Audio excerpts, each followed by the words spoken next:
What did you think? Man, you know what? I'm disappointed to say that Confessions of a Film Poser! Welcome to Confessions of a Film Poser. I'm Eli. And I'm Vince. We're film posers. Each week, we watch a classic film that we've been pretending that we've seen, but never actually watched. Today, it's Christine from 1983. It's a killer car movie that both of us have heard of, but have never seen. We're posers. Will we like it? Will we hate it? Will we question making love to our automobiles going forward? Probably not. But let's find out. Released in 1983, Christine is based on the novel by Stephen King and directed by the legend John Carpenter. The premise here is simple yet complex. A possessed 1958 Plymouth Fury that falls in love with its owner. See? Simple.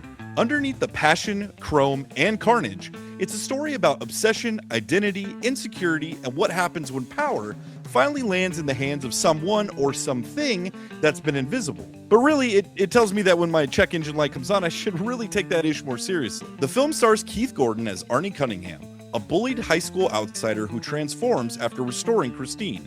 And once Christine enters his life, nothing stays the same. It didn't win Oscars, it wasn't a massive prestige release, but over time, it became one of the most respected cult horror films of the 1980s and a beloved classic in John Carpenter's filmography. Is Christine just a campy killer car movie, or is it something smarter, darker, and more tragic? Let's find out. All right, man, we're back with another confession for a movie that we've never seen. This time it's a John Carpenter movie. I love John Carpenter. I can't believe I've never seen this movie. But are you ready to indulge in Christine, the John Carpenter movie that we've never seen? I am, dude. Again, just like you, I also love John Carpenter. And this is a movie that I've wanted to see, but have never really had a reason to throw on a killer car movie.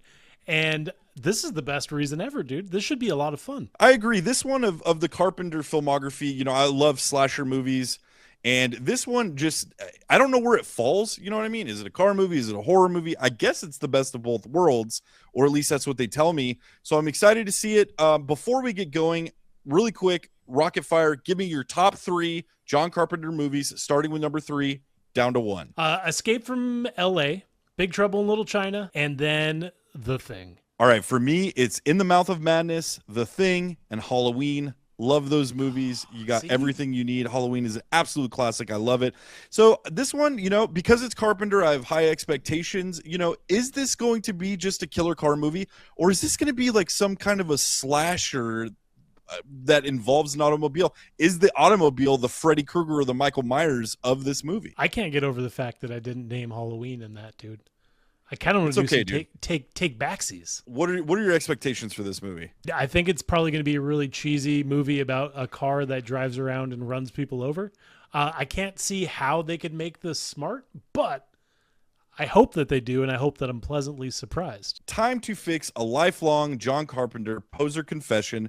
But before we get there, if you've ever pretended to see a classic movie that you haven't, then you belong in the Poser Movie Club. So hit subscribe, hit like, put your confessions in the comments, and come on back. Vince, it's time for Christine. Are you ready? I'm ready, dude. Let's blow this joint. Rev up that engine, bro, and send it off to future Vince and Eli.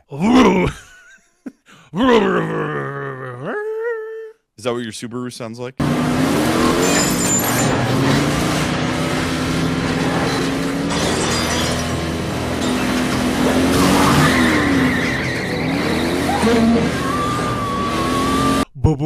Bad. We're back to the show. Oh, nice. I like that. Dude, thank you so much. We are back from Christine. Eli, I just watched it. Did you also watch it? I did, in fact, watch it. What did you think? Man, you know what? I'm disappointed to say that was the first time that I watched that movie. I loved that movie, dude. It was so John Carpenter, which, you know, we kind of suspected it would be. Well, yeah, it was so much fun. And going into it, I was like, this movie's going to be so lame. It's about a car that kills people. But John Carpenter is the person to make this movie awesome. And he did. Well, there's so many. I totally agree with you, man. When we were like, when this movie started, even up until the point where I was like to the movie, I was like, this just seems like a Goosebumps episode of like the 90s Goosebumps TV show. The premise is so thin. And but no, I mean, then you throw some John Carpenter stank on it, dude. And there's all these earmarks of a John Carpenter movie. You got the score, the synth score. You have, you know what I appreciated is like Christine kind of follows the format of Halloween. You have this killer car, but you don't know anything about the killer car. You just know that there were owners before Arnie, and that's kind of introduced by the extremely horny Old Man Marley from Home Alone, who's extremely horny in this movie. Kind of gives you the backstory that his brother owned the car when Arnie goes to see it, and that it killed him basically, and it killed his wife and it killed his daughter. And so that's basically the setup, but you don't know anything about the car. And it reminded me a lot of Weapons too, like the same kind of thing in Weapons, where there's some vague witchcrafty things going on, but you don't know exactly why. Granted, totally different story, and the way that the story is told, the narrative is different. But I agree. I thought this was fun, and slow tracking shots, just an evil car that's all powerful. You don't know why, but you see the transformation, and I love that you kind of see the personification of the car's evil through Arnie. Yeah, I was trying to figure out why you kept calling the old guy horny. I don't remember. Oh, dude, you don't remember the line? He has a line in there where he goes, this car was brand new when he bought it. Nothing better than a brand new car. And then he turns to him and he goes, except for yeah. Yeah, dude, the smell. I couldn't believe that Old Man Marley was such a scuzz bucket, because I just think about him in the church with Kevin, and a line like that is never uttered. It was in the deleted scenes, dude. He's all, it's better than your parents leaving for Christmas? As he's shoveling snow? You don't remember that scene? Can you imagine if there was like all these years, they're like, next year, Arrow Video is releasing the 4K uncut Home Alone, the edition. The pigeon edition, dude. No, that's number 2. No, don't get it twisted. That's part 2. My bad. With the homeless lady. You're like, right. these pigeons are great, but do you know what they smell like? Dirty. We're gonna have to cut all of that, dude. I might just bleep it. I don't know. We'll see. I like, again, all the hallmarks of a John Carpenter movie. But yeah, I really thought it had some fun moments. The car being the monster of the movie was cool. I loved, and man, did Michael Bay rip this off for the Transformers movie. But I love the juxtaposition of the 50s rock music behind, like, against this dark, these dark murderous scenes from the car, and kind of set the tone of what the car was trying to communicate. I thought that was really cool. Yeah, I thought it was cool too. I was wondering if maybe the music rights are cheaper since they were older rock and roll songs, and that's why he chose it. Well, no, because the car is from 1957. That's when the car, so it's music of that era. Totally. I don't. This movie doesn't need to explain itself. I don't know why the car has its own life and like is thirsty to kill, but I also don't dislike that it doesn't like give a reason. There's not like this weird like Weekend at Bernie's 2 where they're like, oh, it's because it's Jamaican witchcraft. Like, it just happens. I don't know why I went so far into the Bernie's 2 reference, but I like that this movie just kind of takes off. This kid is instantly attached to this car for some reason. It's a beater when he sees it. Yeah, this movie was super fun. You're kind of saying that there's certain shots in this movie that are like absolutely beautiful, kind of lining up. Anytime there's a movie where someone's obviously going to get ran over, I'm just screaming at the screen, like, get out of the middle of the road, maybe, if a car's coming at you. This movie plays completely into like that funny stereotype of people running away from a car when they could literally just stand next to the cement beam next to them and they'll be fine. But that would be less fun, I think.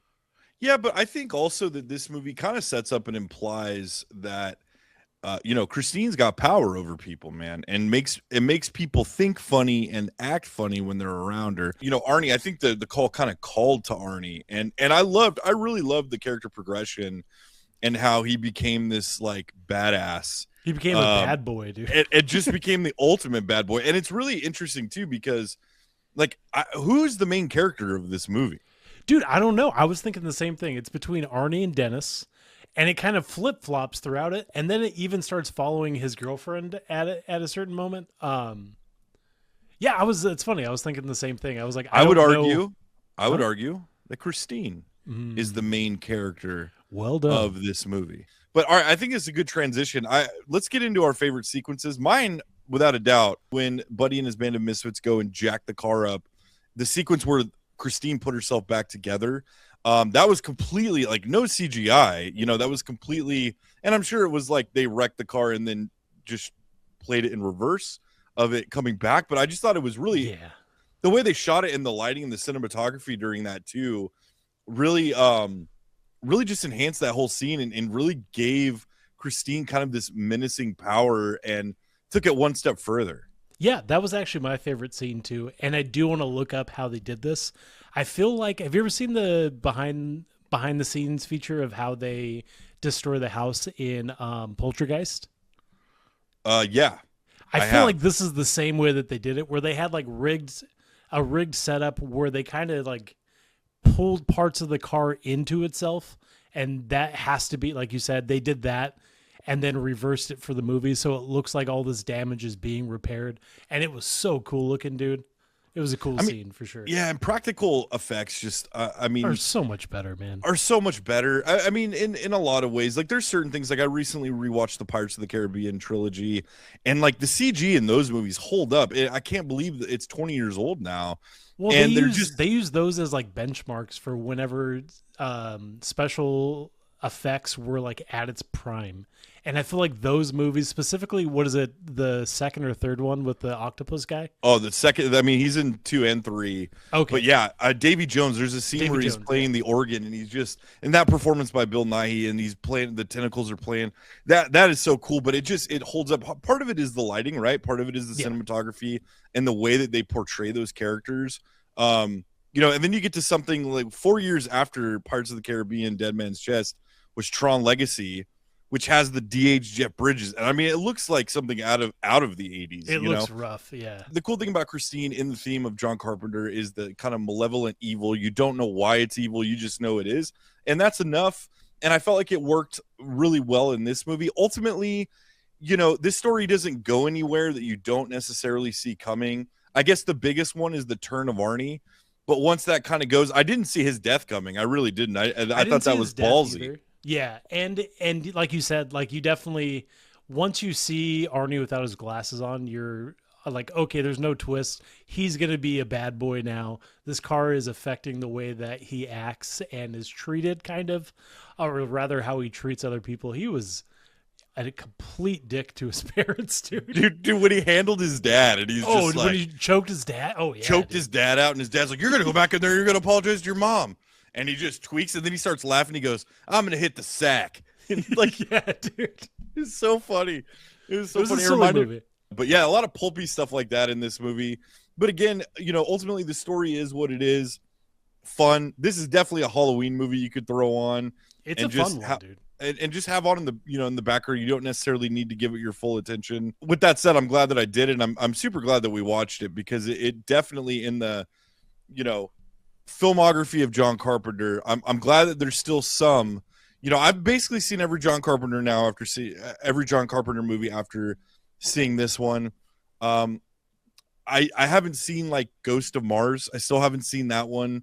And some of his, I've seen Vampires, but it's been a long time, and that one's not very good. But this one was, of his 80s movies, I think it sits nicely. Have you seen Body Bags? Body Bags is excellent. Body Bags is. But Body Bags is like, isn't it an anthology series? And he's like the horror host, which is awesome. Yeah. It's anthology horror movies are my favorite, dude. I love them. They're great. Creepshow, Body Bags. But he doesn't direct all of the movies in there, right? Or all of the different episodes in the movie. I don't know how it works. No, okay, so it's directors John Carpenter, Tobe Hooper. And you know who Tobe Hooper is, right? Yo, I do, dude. Texas Chainsaw, Poltergeist. Yeah, man. Funhouse, dude. And then Larry Skolkus. I don't know who that is. He sounds like a fun time. Larry Skolkus sounds like the name of a goth guy that never grew out of it. You know what I mean? He's still 60, and he's still like, yeah, man. He plays Magic the Gathering and just drinks out of a skull that he found.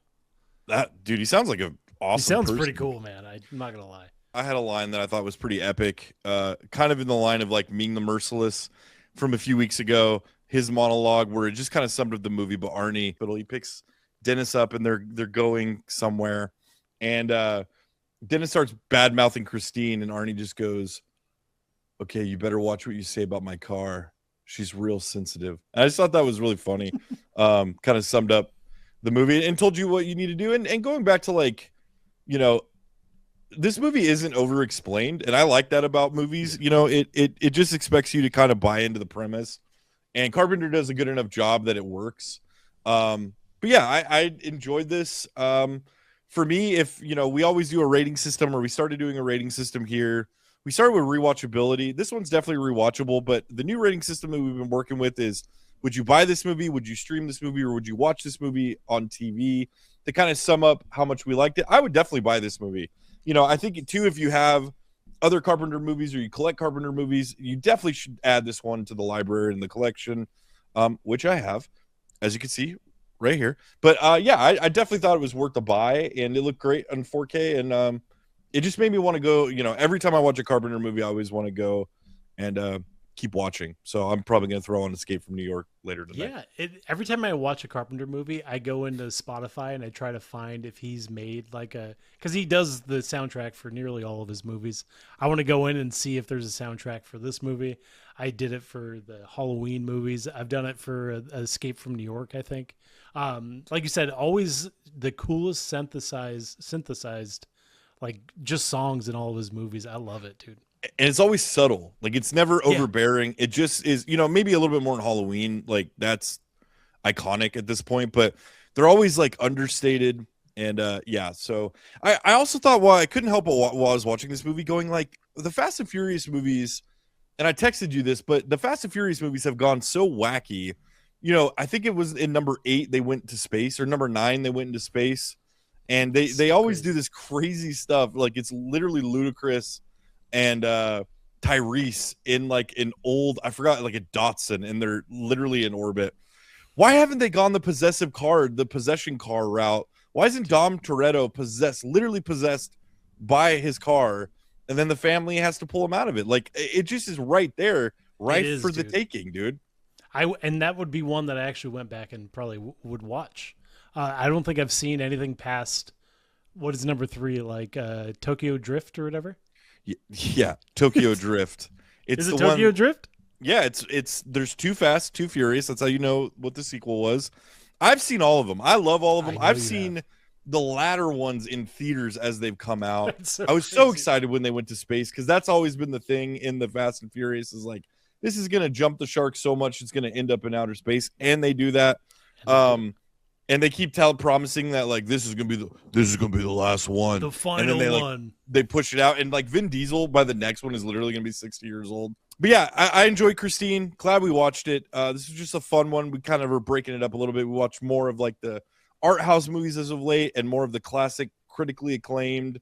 We needed a fun movie, dude. We needed a fun movie, and especially a John Carpenter movie. And I'm pretty sure we've either said John Carpenter or Carpenter 8,000 times in this episode. Do you have anything else to add? I will add something. This movie not only was a Carpenter movie that we both loved this director, it also brought us another viewing of Harry Dean Stanton and Robert Prosky. Robert Prosky, yes. Robert Prosky, dude. Robert Prosky really came on our radar in Thief. And to this day, it's one of the best villain roles I've ever seen. Oh, yeah. That movie is just incredible. But Prosky was in that, and then he was also in Gremlins too. So much like a few weeks ago when we watched Heathers, we were going to turn this into the Glenn Shaddix podcast. I think it's going to become the Prosky podcast. I think it already has. Yeah. So anytime you get Harry Dean Stanton and Robert Prosky, the only other actor that that's popped up in all of these movies that we've been watching more is Dick Miller. I was waiting for Dick Miller to pop up, but he didn't. Yeah, dude. But yeah, I thought Prosky. I even texted him like, Prosky, but yeah, I thought it was great. I thought it was also funny, really quick, just one as an aside. I thought it was funny at the end. I laughed out loud when Christine like hid herself in the scrap pile to sneak up on Dennis and Lee. I thought that was hilariously funny. I don't know why, but I just thought it was funny. Because it's silly, dude. But this movie, like, when you have a movie that's based off of a car that just kills people, you can do silly things, and Carpenter did it so well. And there wasn't a point where like I was bored at all. All right, man. Well, if you don't have anything else to add, that'll do it for us this week. Thank you guys so much for watching. Thanks for all the new subscribers. Thanks for everybody that's been interacting in the comments. If you have a movie that you want to confess that you've never seen, but you've been telling everybody for years that you have, put it down in the comments. You know, we might watch it. We'll add it to, we got a long list now, dude. We really do. So over the next few years, we're gonna have to get hack to it, away. dude. We'll get to it. I feel like you've specifically done a really good job of like highlighting what the comments have asked us to watch. And I think for the most part, we've been doing pretty good about it. So drop your comments down. And if it's something that's on our list or something we will add to it, we definitely will. And then in a future episode, you'll be able to see what us posers think. Yeah, and if you do put it in the comments, we will add it to the spreadsheet of the movie list. It might take us a minute to get there, but it will be added. And then, you know, you can just keep hounding us. And eventually, I'm weak, so I'll give in. Yes. Anyway, thank you guys for watching. We'll see you again next week. Thanks, Vince. Thanks for watching Christine with me, bro. Bad Confessions of a Film Poser.